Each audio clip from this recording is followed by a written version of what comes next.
Don pretty clearly outlined what we're concerned about and why we wrote Measure M. Two things I want to emphasize. The first is the general plan update is not just a general plan update. It is a rezoning of every potentially acre in El Dorado County. What that means is that zoning historically recognizes the infrastructure limits, the limits of water, the limits of roads, the limits of fire, the limits of police protection, even in some jurisdictions, that prevent an area from going to what is aspirational, which is the ultimate build-out called for in the general plan. The county has taken a tack that the zoning and the general plan should essentially be identical. And so there is no meter in this existing zoning. There are parcels out where I live that currently, over 3,000 acres, would accommodate 43 homes under the existing zoning, and under the proposed zoning would accommodate 300 homes. Now that doesn't sound like a lot maybe in El Dorado Hills, but when it is on one of the larger cattle ranches in the county, it is concerning.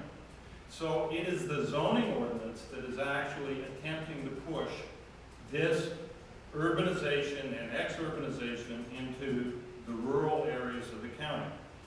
We have a simple premise. It's live within our limits. If you can't afford it, don't figure that you're gonna go do it. The county should live within their limits. If Highway 50 is congested, if we're out of water, if we don't have enough jobs for the people who live here or the appropriate housing for people who work here, then that's what we ought to be paying attention to. Not coming up with schemes to justify the approval of another 16,000 homes, 17,000 homes, essentially a doubling of the homes that can be built tomorrow without another action except to apply for a building permit. The idea that we'll fix traffic by busing people, or that waiting time on the freeway is how Caltrans measures. I'm a numbers man, Jack's a numbers man. It's 2,400 cars per hour. The county agrees that that's level service F, so is Caltrans. So bottom line is that Measure M is a simple voter request to do what the voters have done twice already, to protect Highway 50 and our rural quality of life.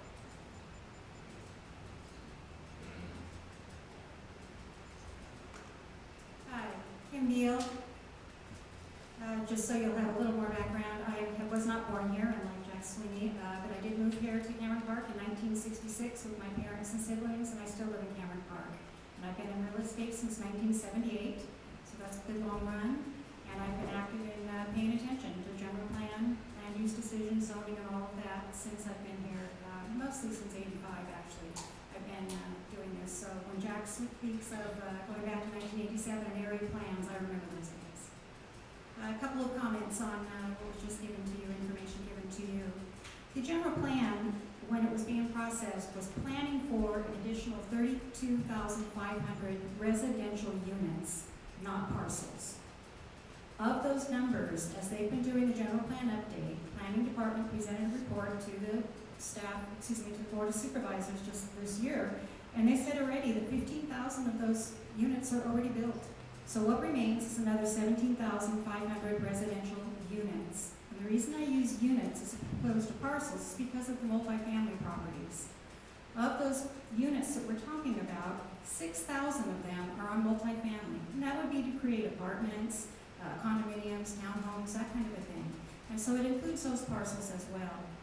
Additionally, when the general plan was created, it called for 75% of this growth to be in the community regions, which is mostly the west end of the county, and 25% of the growth to be taking place in the rural areas. And you might have seen just recently too, where the county reaffirmed that they want to continue with the traditional growth of the county, and that's at a 1% growth rate, which is low when you look at other areas of California for sure.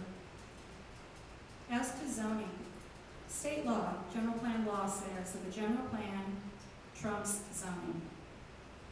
This policy here that is being proposed would suggest that we're going to have zoning trump the general plan. And if that's inconsistent, as it is with the state law, then what it'll require is that the general plan will have to be amended to downgrade general plan land use designations to zoning.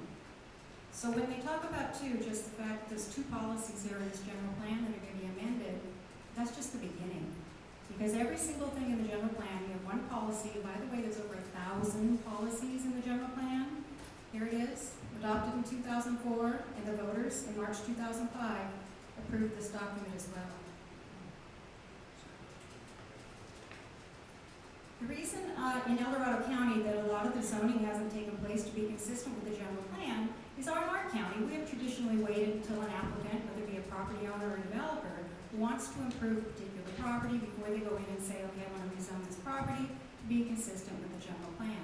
Most jurisdictions in California don't do that. When they have a general plan, they go through the process of rezoning all of the parcels. But that just hasn't been our tradition.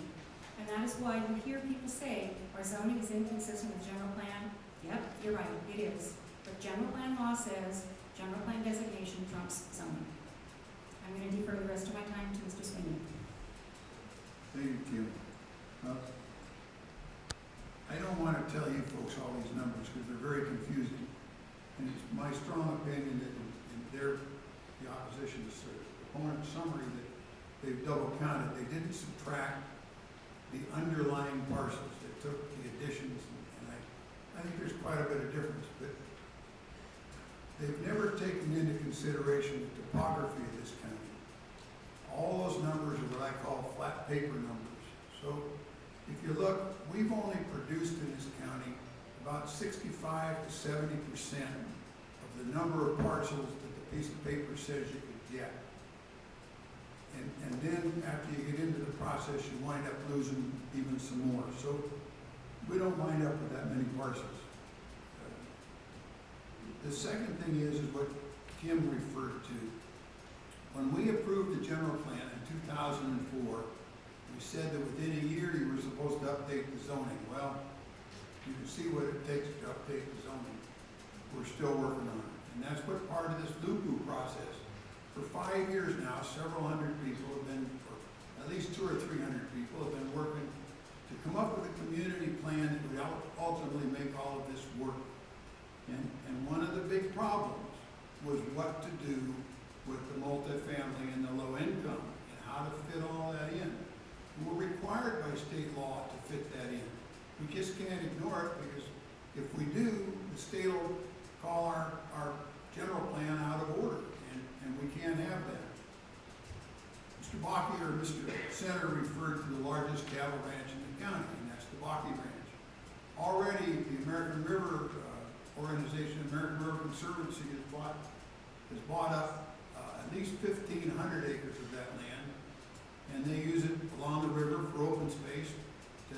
I think it makes for better rafting. It keeps it so they don't look at housing projects. I don't disagree with them, but that's what the cattle industry there did not go off to development. It went off to open space. The same thing has happened on the south end of the county, where Highway 49 leaves the county. The Conservancy has just purchased about 5,000 acres of that land. So we're taking land out of production for these cattle people, and it's going to be, in my mind, it's going to be a bad deal because nobody's going to take care of the land. It's going to be a fire hazard. But so be it. We've got to update one way or the other. We've got to sit down and make sure that the general plan map and the zoning map show the same kind of things, the same kind of growth. And that's part of what's wrong with both Major M and Major O. It kind of hits it with a shotgun and tears it up so that you don't know where you really are. It's going to tend to give us a lot of confusion. I would really like to see us stay with this general plan process that we've been working on. The general plans, or the EIR is out. It's on the website. All this is on the website. Don't take my word for it. Don't believe me. I don't want you to believe me. Please go look at some of these websites before you make up your mind and say where you think the truth is, and where you think the truth